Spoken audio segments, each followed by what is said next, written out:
परिचय। क्या तुम कुछ लिखोगी? हाँ, मुझे बताओ क्या लिखना है। तो लिखो, x एक संख्या है। x में स्वयं x गुणा करने पर जो संख्या हमें मिलेगी, मेरे पास ठीक उतनी ही किताबें हैं। ठीक है। अब तुम्हारे पास जो संख्या है वो x से 2 गुनी है और हमारे मित्र के पास 2 किताबें हैं। अब सभी किताबों की संख्या जोड़ लो और बताओ कि तुम्हें क्या व्यंजक मिला। रुको, मुझे कहीं लिखने दो। एक संख्या x है। यदि हम x में स्वयं x का गुणा करें तो हमें x वर्ग मिलता है, इसलिए हमारे पास x वर्ग किताबें हैं। और मेरे पास जो संख्या है वो 2x है और हमारे मित्र के पास 2 किताबें हैं। ठीक, और इनके योग से हमें ये व्यंजक मिलेगा। क्या तुम जानती हो कि व्यंजक किसे कहते हैं? नहीं, लेकिन मुझे बहुत सुरुचिपूर्ण लग रहा है।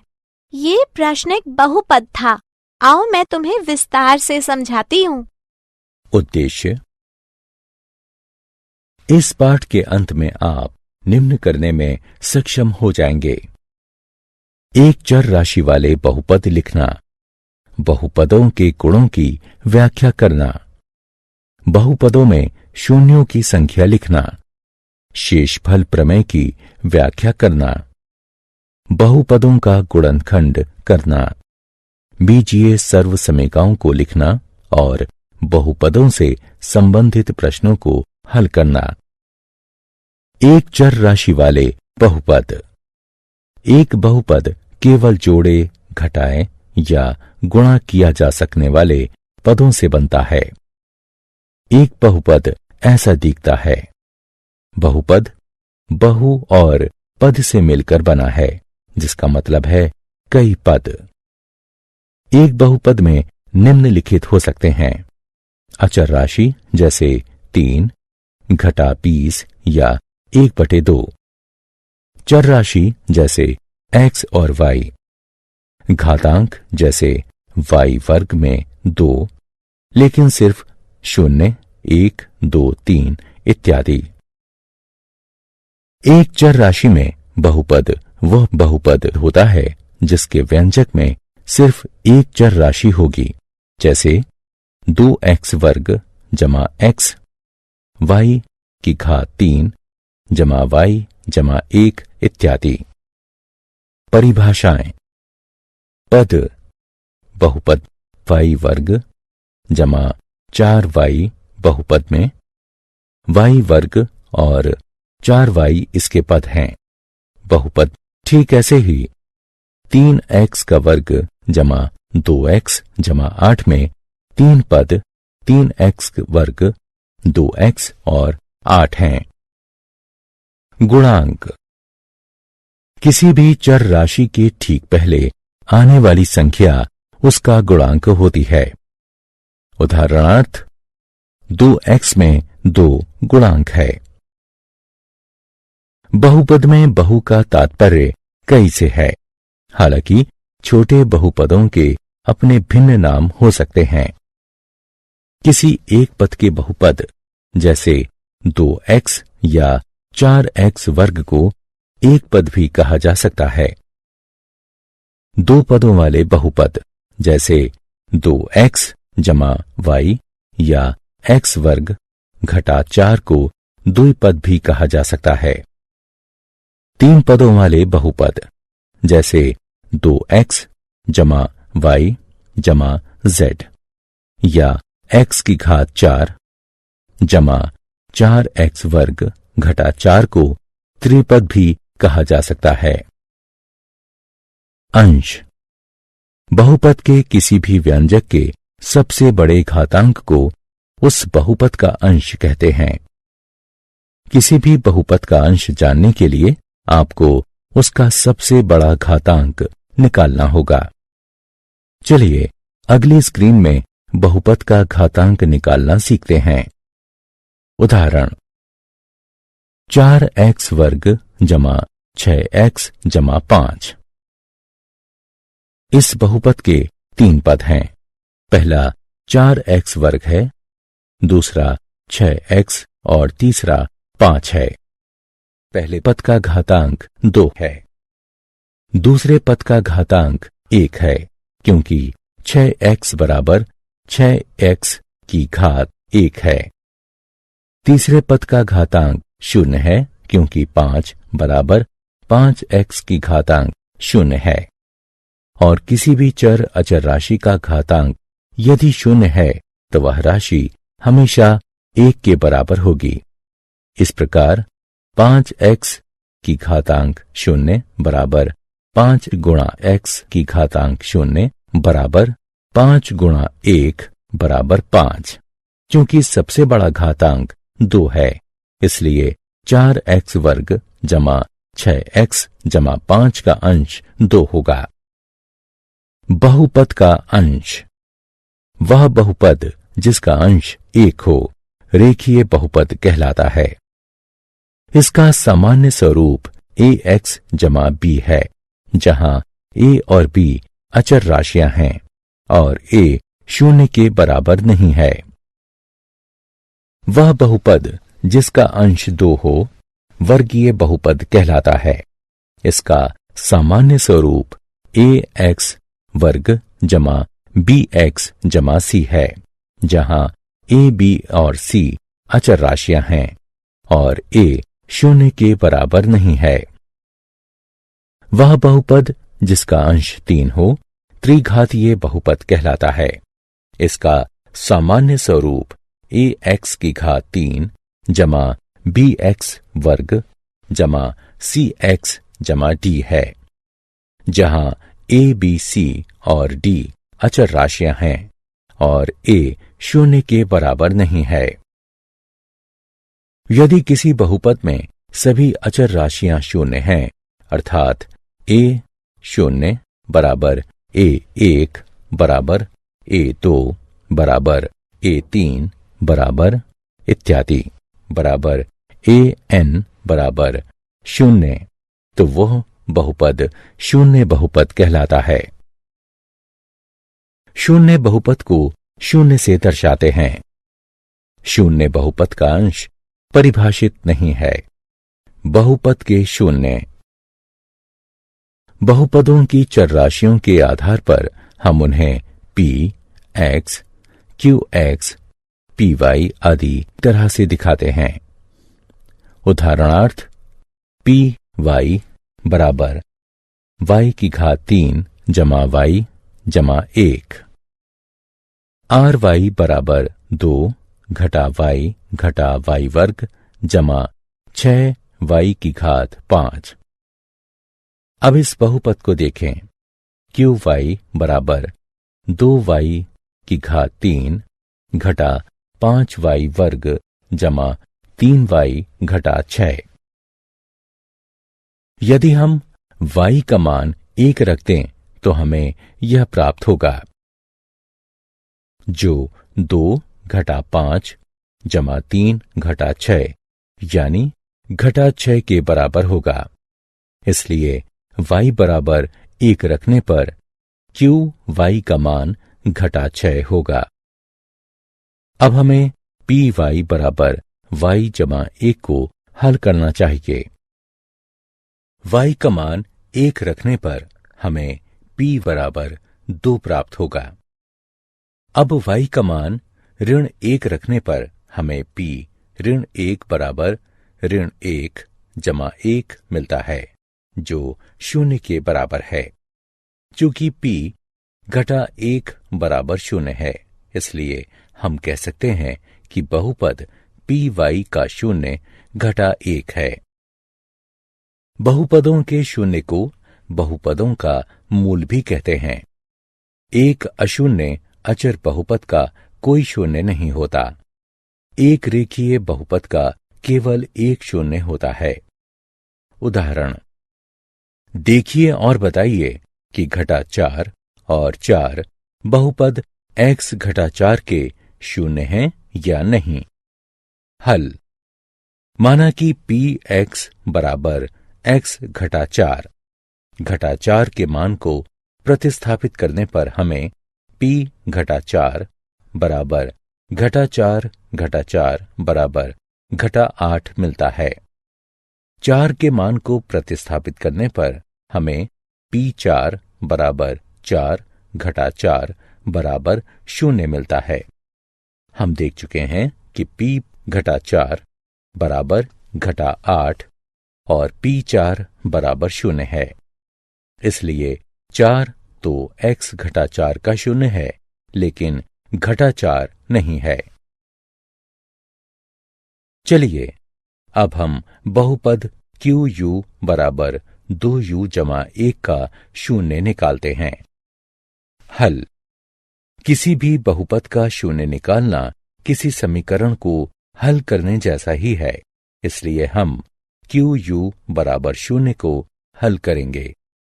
इसलिए 2U जमा 1 बराबर 0 हमें U बराबर घटा 1/2 यह परिणाम देता है। इसलिए घटा 1/2 बहुपद 2U जमा 1 का 0 है। शेषफल प्रमेय।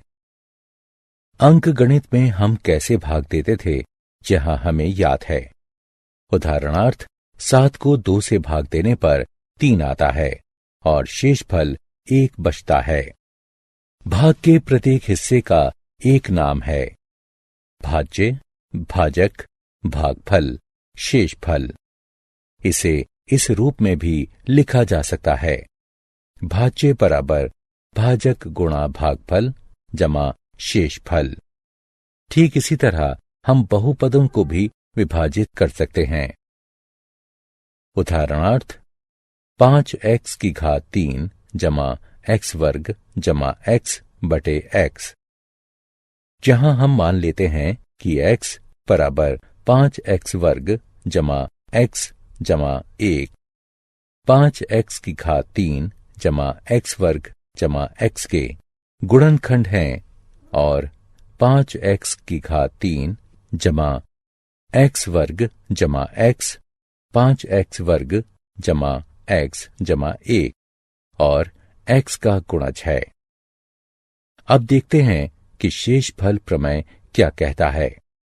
माना कि px ऐसा बहुपद है जिसका अंश 1 या उससे बड़ा है। माना a कोई वास्तविक संख्या है। यदि p x में रेखीय बहुपद x घटा a से भाग दिया जाए तो शेषफल pa बचता है। हम इसे ही शेषफल प्रमेय कहते हैं। उदाहरण px में qx से भाग दीजिए, जहां px बराबर x की घात 3 घटा 6x वर्ग जमा 11x घटा 6 और qx बराबर x घटा 1 है। हम इसे इस तरह भी लिख सकते हैं। अगले चरण में बहुपद के पहले पद में सबसे अधिक घातांक वाला पद पहला पद होगा। गुणांक के x वाले हिस्से से भाग देना होगा। इस स्थिति में x की घात 3 में x से भाग देने पर x वर्ग मिलेगा, जिसे आप भाग चिन्ह के शीर्ष पर लिखेंगे। अगले चरण में आप उस पद को भाजक से गुणा करेंगे जो आपने भाग चिन्ह के शीर्ष पर लिखा है। इस स्थिति में आप घन x घटा वर्ग x पाने के लिए x घटा 1 का वर्ग x से गुणन करेंगे। इसके बाद इसे विभाजन पंक्ति के अंतर्गत घटाएंगे। घटाने से आप उस पद से छुटकारा पा जाएंगे जिसका घातांक सबसे अधिक होगा, जिससे बहुपद का आकार छोटा हो जाएगा और जो एक शेषफल होगा। अब हमारे पास एक नया बहुपद है जिसके लिए हम दूसरा चरण दोहराएंगे। इस उदाहरण में हम 5x वर्ग में x से भाग देंगे और परिणाम घटा 5x को उस पद के साथ जोड़ देंगे जो पहले से भाग चिन्ह के शीर्ष पर है। अब हम तीसरे चरण को दोहराएंगे। अभी जो परिणाम भाग चिन्ह के शीर्ष पर है, जो हमें जोड़ने के बाद मिला है, उसमें हम पूरे भाजक से गुणा करेंगे और फिर बहुपद को भाग देने के बाद जो हमें मिला है उसे गुणनफल में से घटा देंगे। अब भाग चिन्ह में हमारे पास एक नया बहुपद है। जैसा कि आप पहले ही अनुमान लगा चुके होंगे कि बहुपद के पहले पद को हम भाजक के x हिस्से से विभाजित करके दूसरे चरण को दोहराएंगे। अब जो भी भागफल आएगा उसे भाग चिन्ह पर पहले से ही स्थित परिणाम के साथ जोड़ दीजिए। अब हम सबसे आखिर में जोड़े गए पद में पूरे भाजक से गुणा करेंगे और फिर विभाजित बहुपद में से प्राप्त परिणाम को घटा देंगे। एक नया बहुपद प्राप्त करने के लिए घटाने वाला चरण दोहराएंगे। यहां प्राप्त शेष फल 0 है क्योंकि हम px को गुणक x ऋण 1 से पूरी तरह 2x की घात 4 जमा x की घात 3 घटा x वर्ग जमा x जमा 3 में x घटा 1 से भाग देने पर शेष फल क्या होगा? हल। यहां px बराबर 2x की घात 4 जमा x की घात 3 घटा x वर्ग जमा x जमा 3 और x घटा 1 का शून्य 1 है। इसलिए p1 बराबर 2 1 की घात 4 जमा 1 की घात 3 घटा 1 वर्ग जमा 1 जमा 3 बराबर 6।